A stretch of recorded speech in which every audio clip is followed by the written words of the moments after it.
Hello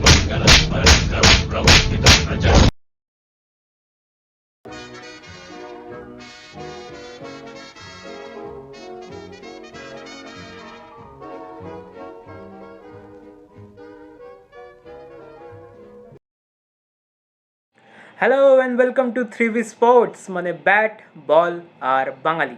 তো কাল সত্যি বলতে কি কিছুটা ডিসঅ্যাপয়েন্টেড লাগলো, খুবই ডিসঅ্যাপয়েন্টেড লাগলো যেভাবে ইন্ডিয়া খেলেছে। আই রিয়েলি থিঙ্ক যে ম্যাচটা অনেকটা বেটার হতে পারতো, অনেক বেটার করতে পারতাম আমরা। এত সুন্দর একটা স্টার্ট পেয়েছিলাম আমরা, এত সুন্দরভাবে রানটাকে কনভার্ট করতে পারতাম, একটা অনেক বড় স্কোর হতো, বাট স্যাডলি সেটা হলো না এবং লাস্টে ম্যাচটা হেরে গেলাম। যারা ভাবছেন যে আমি কোন ম্যাচের কথা বলছি, তো আমি ওটার কথা বলছি না যেটার কথা আপনারা ভাবছেন। আমি কথা বলছি India women versus Australia women. কালকে ওদের খেলা ছিল এবং সেই খেলাতে ইন্ডিয়া হেরে গেছে। অ্যান্ড অস্ট্রেলিয়া খুব স্ট্রং টিম সত্যি বলতে, মানে অস্ট্রেলিয়া মেন ক্রিকেট টিম তো ডেফিনেটলি স্ট্রং, বাট তাদের থেকেও অনেক বেশি strong Australia women cricket team. কারণ ওদের না মানে ডমিনেন্স রয়েছে, মানে অস্ট্রেলিয়ার ডমিনেন্সটা যেমন টুর্নামেন্টে বা আইসিসি ট্রফিতে, অস্ট্রেলিয়া ওমেনের ডমিনেশন কিন্তু এভরি ম্যাচে দেখতে পাই আমরা। কোনো টুর্নামেন্টের দরকার পড়ে না, প্রত্যেকটা যে ম্যাচ ওরা খেলে সেই ম্যাচে 70% উইন রেট থাকে, প্রায় 70 to 80%, তার বেশি হবে, কম নয়। ইভেন ইন্ডিয়াও কিন্তু বেশ স্ট্রং টিম ইন্ডিয়া ওমেন, কিন্তু তাও তাদের থেকে অনেক বেশি স্ট্রং টিম হচ্ছে অস্ট্রেলিয়া। কালকে যদি ম্যাচের কথা বলি তো কালকে স্টার্টটা খুব ভালো দিয়েছিল ইন্ডিয়া। সত্যি বলতে প্রাতিকা রাওয়াল, স্মৃতি মান্ধানা, হার্লিন দেওল যে স্টার্টটা দিয়েছিল, আমি ডেফিনেটলি বলছিলাম যে কাল 300-350 ম্যাচ ছিল, 300-350 পিচ ছিল, কিন্তু স্যাডলি সেটা একদমই অ্যাচিভ করতে পারেনি। প্রাতিকা রাওয়াল 64 করে, স্মৃতি মান্ধানা 58 করে, হার্লিন দেওল 54 করে, এবং তারপরে যে মিডল অর্ডার থেকে যে ব্যাকটা পাওয়া ছিল, একটা সেঞ্চুরির দরকার ছিল আমার মনে হয়, সেই সেঞ্চুরিটা কেউ করতে পারে না। প্রত্যেকে স্টার্ট পায় 11, 18, 25, 20, বাট কেউ সেটাকে কনভার্ট করতে পারে না। হরমনপ্রীত কৌর, জেমিনা রড্রিগেজ, রিচা ঘোষ, কেউ সেটাকে কনভার্ট করতে পারে না। অ্যান্ড ভেরি ডিসঅ্যাপয়েন্টিং ইন্ডিয়ান ব্যাটারদের তরফ থেকে। 300-350 পিচ ছিল আমি যা বললাম, এবং ব্যাটিং সেকেন্ড করতে আরও ইজি হয়ে যায়। আর অস্ট্রেলিয়া ব্যাটিং মানে সাংঘাতিক ব্যাটিং, আপনি অস্ট্রেলিয়া ব্যাটিংয়ে চেক করে নিন। Alyssa Healy, Phoebe Litchfield, Ellyse Perry, Beth Mooney, Annabel Sutherland, মানে how can you describe this batting? Too good they are. India women's world cup কোনোদিন জেতেনি। আই জাস্ট প্রে যে এবছর, যেহেতু সেই সব টিমেরা ট্রফি পেয়েছে যারা কোনোদিন ট্রফি পায়নি, লাইক আরসিবি, তো তাদের মতো ইন্ডিয়া যদি এবারে ওয়ার্ল্ড কাপটা পেতে পারে, ওমেন্স ওয়ার্ল্ড কাপটা, তো হোপ তো আছে, ইন্ডিয়াতে খেলা আছে। আই হোপ যে ওয়ার্ল্ড কাপ আস্তে আস্তে মেয়েরা নিজেদেরকে প্রিপেয়ার করে নেবে এবং আমরা বেটার করব। বাট অস্ট্রেলিয়া কিন্তু একটা বড় কাঁটা হয়েই থাকবে আমাদের কাছে। আমরা যদি ফাইনাল খেলি তো আবারও হয়তো ইন্ডিয়া অস্ট্রেলিয়ায় ফাইনাল হতে চলেছে ওমেন্স ক্রিকেটেও।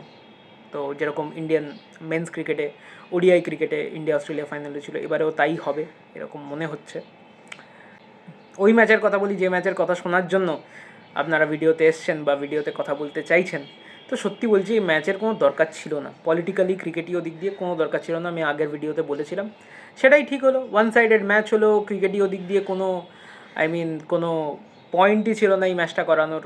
কোনো ম্যাচই নেই দুটো টিমের মধ্যে, দে আর আনইভেন, এতটাই আনইভেন যে ওয়ান সাইডেড, মানে আমি বলেছিলাম ওয়ান সাইডেড ম্যাচ হবে। আমি তো কিছুটা ডিসঅ্যাপয়েন্ট এই বিশেষে যে আরও ওয়ান সাইডেড হতো, আরও ওয়ান সাইডেড হওয়া যেত, আরও ওয়ান সাইডেড করা যেত, বাট সেসব না করেও আমরা কিছুটা টেকনিক্যালি দেখতে গেলে একটু ডাউন প্লেই করলাম ওদের জন্য।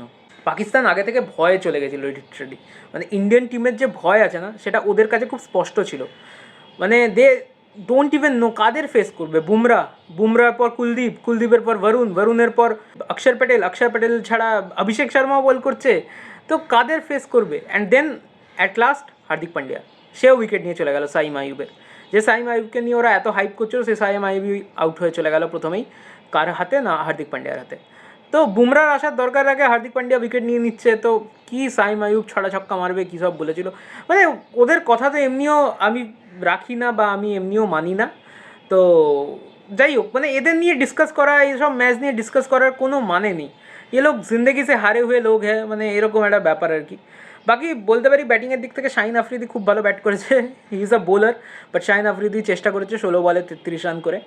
আর ইন্ডিয়া তো ভাই ওয়ান সাইডেড জিতেছে, মানে আরও ওয়ান সাইডেড করা যেত, আমি তো বলছি 12 ওভারে চেস করে দেওয়া যেত, তাও ইন্ডিয়া একটু সামনে সামলে একটু করে করে খেলেছে, জাস্ট এই করা যেমন যাকে সূর্যকুমার যাদব ফর্মে চলে এলো 37 বলে 47 রান। সূর্যকুমার যাদবের ইন্টারন্যাশনালে একটু অফ ফর্ম যাচ্ছিলো, বাট সেটা ওটা নাথিং মাচ, ওরকম ভাবনা চিন্তা করার কিছু নেই। বড় টুর্নামেন্টে আমার মনে হয় সূর্যা ঠিক খেলে দেবে, সো এখানেও সূর্যা খেলে দিয়েছে। ইজি উইন হওয়া উচিত। এশিয়া কাপটা আমাদের একটাই টিম আছে যার সাথে আমাদের ক্লোজ যাবে, একটা হচ্ছে শ্রীলঙ্কা আর একটা হচ্ছে আফগানিস্তান। এরা দুজনের থেকেই আমি এক্সপেক্ট করছি যে ইন্ডিয়ার ম্যাচগুলো ক্লোজ হবে, আদারওয়াইজ কেউ কোনো করতে পারে না।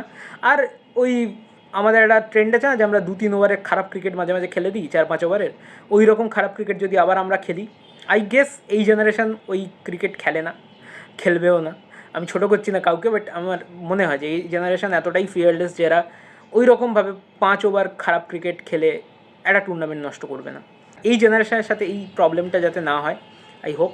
বাকি দারুণ খেলেছে অভিষেক শর্মা। শুভমান গিলের থেকে অনেকটা এক্সপেকটেশন ছিল, করবে শুভমান গিল কোনো একটা ম্যাচে, এটা নিয়ে তো ডাউট নেই। অভিষেক শর্মা ডেফিনেটলি প্রত্যেকটা ম্যাচে ভালো স্টার্ট দিচ্ছে, আর অভিষেক শর্মা ভালো স্টার্ট দিয়ে দিলে ম্যাচ খুব ইজি হয়ে যাচ্ছে, সোজা কথা বলতে।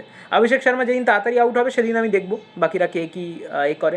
সঞ্জু স্যামসন, হার্দিক পান্ডিয়া, এদের ব্যাটিং কবে আসবে, পুরো টুর্নামেন্টে আসবে কিনা আমার তো ডাউট লাগছে। হার্দিক পান্ডিয়ার ব্যাটিং আদেও আসবে কিনা এটাই খুব বড় ফ্যাক্টর হয়ে দাঁড়াচ্ছে। অক্ষর প্যাটেল তো তারপরে আছে, সেও ভালো খেলে, মানে যে T20 ওয়ার্ল্ড কাপ ফাইনালে সেকেন্ড বেস্ট ব্যাটার ছিল আমাদের কোহলির পর, সেই অক্ষর প্যাটেল এত নিচে ব্যাট করতে আসছে। তো this is the depth we have, we are so invincible. এদের সাথে পাকিস্তানের একটা খেলা গ্রুপ স্টেজে রাখার কোনো মানে নেই। এবার আমি একটু ক্রিকেট থেকে বাইরে একটু কথা বলি। কালকে ক্রিকেট নিয়ে তো সত্যি বলছি কালকে কোনো কথা বলার জায়গা ছিল না। পুরো ম্যাচ আমি শুয়ে বসে দেখেছি, একবারও মনে হয়নি যে উঠে বসে শান্তিতে মানে ফোকাস করে দেখা দরকার। ফার্স্ট ইনিংসটা একটু লাগছিল যে দেখি পাকিস্তান কত রান করে, ম্যাচে কী আছে। যখন দেখলাম 128 রান করেছে, আমি শিওর ছিলাম যে যত ইচ্ছা টার্ন হয়ে যাক, যা ইচ্ছা হয়ে যাক, ইন্ডিয়ার ঘন্টা কিছু ফারাক পড়বে না। তো সেটাই হলো। তো আমি সেকেন্ড ইনিংসে কোনো মানে থ্রিলই ফিল করিনি, the most dead rubber match I guess. And যেটা আমার বলার কথা ছিল যে ইন্ডিয়ার ক্ষেত্রে বা পাকিস্তানের ক্ষেত্রে আমি একটু ক্রিকেট থেকে বাইরে গিয়ে একটা কথা বলতে চাই। তো যারা কালকে বয়কট নিয়ে খুব কথা বলছিল যে এই ম্যাচটা বয়কট করা উচিত, এই ম্যাচটা বয়কট করুন, ডেফিনেটলি আপনি বয়কট করতে পারেন। আপনার ইচ্ছা হলে আপনি বয়কট করুন, আপনার ইচ্ছা হলে আপনি দেখুন, আপনি যা ইচ্ছা করেছেন আপনার, আমি সেটা নিয়ে কিছু করছি না। বাট আমি একটা জিনিস জাস্ট ক্লিয়ার করতে চাই যে বয়কট আপনি কতদিন করবেন। মানে আমার বক্তব্য যে ঠিক আছে, আমি মানছি যে ইন্ডিয়া আর পাকিস্তানকে সেম গ্রুপে ফেলা, গ্রুপ স্টেজে ম্যাচ করানো, এটার কোনো সেন্স করে না। সেমিফাইনালে হলে তাও একটা কথা ছিল, বাট গ্রুপ স্টেজে ম্যাচ করানোর কোনো পয়েন্ট হয় না। ওয়ার্ল্ড কাপে তো এই জিনিসটা এক্ষুনি বন্ধ হয়ে যাওয়া উচিত। এই এশিয়া কাপের অবস্থা দেখে সামনের ওয়ার্ল্ড কাপে ইন্ডিয়া পাকিস্তান এক গ্রুপে পড়বে না, এটার চেষ্টা করা উচিত। This is so boring. মানে আপনি গ্রুপটা এর থেকে ভালো ইন্টারেস্টিং করুন। এখন আমাদের ইন্ডিয়া যা T20-তে টিম আছে, আপনি গ্রুপ অফ ডেতে ইন্ডিয়াকে ফেলুন, ওখানে ইংল্যান্ডকে ঢুকিয়ে দিন, সাউথ আফ্রিকাটাকে ঢুকিয়ে দিন, বা ভাইসা ভার্সা, ইংল্যান্ডের জায়গায় অস্ট্রেলিয়াকে ঢুকিয়ে দিন। আপনি গ্রুপ অফ ডেথ বানান না। আপনি কেন ইন্ডিয়া পাকিস্তান করানোর চক্করে ইন্ডিয়া গ্রুপটাকে সোজা করে দেন, তারপরে আমাদেরই কথা শুনতে হয় যে আমরা সবথেকে ইজি গ্রুপে খেলতে চলে আসি নকআউটে। তো এই জিনিসপত্রগুলো বন্ধ করো। মানে আমাদের টিম যথেষ্ট ক্যাপেবল, আমাদেরকে খেলিয়ে দাও আরামসে অন্য কোনো গ্রুপে।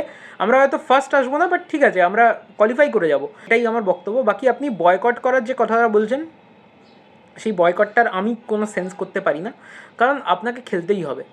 ঠিক আছে, আপনাকে পাকিস্তান এক্সিস্ট করে, ঠিক আছে, এমন না যে পাকিস্তান এক্সিস্ট করে না। পাকিস্তানকে যদি এক্সিস্ট করা থেকে আমরা বন্ধ করে দিতে পারি, মানে যদি আমরা পাকিস্তানকে গায়েব করে দিতে পারি, তাহলে সেটা আলাদা কথা, তাহলে তো সব ঠিক আছে। বাট যদি পাকিস্তান এক্সিস্ট করে ওয়ার্ল্ডে, তো ওয়ার্ল্ডে তারা খেলবে। আপনি কোথায় কোথায় আটকাবেন, অলিম্পিক্সে আটকাবেন, এতে আটকাবেন। তো বয়কটটা সলিউশন নয়। আমার যেটা মনে হয় যে ক্রিকেটীয় দিক দিয়ে আমরা এতটাই সুপিরিয়র হয়ে গেছি যে আমরা পাকিস্তানের এগেনস্টে খেলবো না, অ্যাজ সিম্পল এস দ্যাট। ক্রিকেটীয় দিক দিয়ে আমাদের আর পাকিস্তানকে একসাথে ফেলাটা বন্ধ করা হোক। একবার দুবার, বছরে 4 বছর পর একবার দেখা হয়ে গেল, ইটস ওকে। এটা বন্ধ করো যে ইন্ডিয়া পাকিস্তান একটা ম্যাচ হবে, এই হবে, ওগুলো মানে ওগুলোর কোনো সেন্স করে না। আমি বললাম তো, ক্রিকেটীয় দিক দিয়ে, পলিটিক্যাল দিক দিয়ে কোনো সেন্স করে না, এগুলো বন্ধ করে দেওয়া উচিত। এই টিম এশিয়া কাপে ইজিলি জিতে যাওয়া উচিত। মানে আমি যেন সেপ্টেম্বরে কোনো টেনশনওয়ালা ম্যাচ না দেখি, এইটুকু আমাকে গ্যারেন্টি দাও। ওয়ান সাইডেড চাই আমার ম্যাচ, मुझे नहीं देखना टेंशन वाला मैच, मुझे नहीं देखना एंटरटेनिंग क्रिकेट। আমি এন্টারটেনিং ক্রিকেট দেখতে চাই আমার ব্যাটারদের থেকে, মারো, আর বোলারদের থেকে wicket now, as simple as that. Just dominate করো। এশিয়াতে we are far far far best. Ashwin বলে দিয়েছে 1 নয়, 2 নয়, 3 নয়, 4 নয়, 5 থেকে শুরু করা উচিত বাকি টিমেদের, কারণ পুরো 1 to 5 যদি কেউ থাকে তো ইন্ডিয়ার ভার্সনগুলো আছে আলাদা আলাদা টিমের। দ্যাটস ইট, এটাই ভিডিও। সাবস্ক্রাইব করে দেবেন, লাইক শেয়ার করে দেবেন। আর ইন্ডিয়া পাকিস্তানকে এর থেকে বেশি ফুটেজ দেওয়া সম্ভব নয়, এর থেকে বেশি কথা বলা দরকার নেই। ফালতু match, stop it. Okay. This is Mohammad Abdullah from Gulf Today. I just want to ask the extension of the first question that he raised about the handshake. You refused to shake hands with the Pakistani players after the match. Was it politically motivated, or it was just to match the vibes of the people back home after the recent skirmishes between the two countries? And don't you think that it was against the sportsmanship? देखो कैसा है, it's I feel few things in life are ahead of sportsman spirit also, and I've already answered it. I've told it at the presentation as well that we actually stand with all the victims of Pahalgam terror attack, and we stand with their families, also express our solidarity. Also, as I said at PC, that we dedicate this win to our brave armed forces who took part in Operation Sindoor, and as they continue to inspire us all, we'll try our best whenever given an opportunity to inspire them as well, if possible.